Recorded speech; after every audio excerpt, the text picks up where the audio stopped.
So guys, আপনারা দেখুন একটা জিনিস। আজ হচ্ছে বৃহস্পতিবার। সো আমি আমার সোনাকে আনতে এসেছিলাম স্কুলে।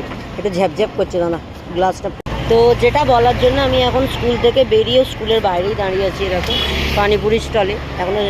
তো যেটা হচ্ছে সবাই বুঝতে পেরে গেছে হয়তো।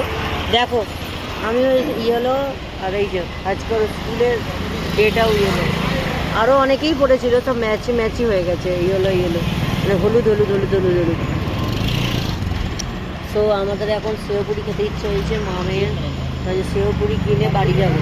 ও এখন খেয়ে আবার क्या क्या नहीं निकालने का जरूरत नहीं। তো এই হচ্ছে কথা। আমরা এখন সেওপুরি খাবো। সেওপুরি দোকানের লাইনে দাঁড়িয়ে আছি। ও আবার খেয়ে দিয়ে টিউশন যাবে, 25 থেকে এক্সাম। রাস্তায় আছি। পার্সেল বাড়িতে নিয়ে চলে যাবো, এখানে খাবো না। ঠিক আছে, এইটুকুই বলার ছিল। টাটা, আবার পরে কথা হবে, ঠিক আছে? চলো। দেখেছো মা মেয়েকে কেউ বলে না সিস্টার।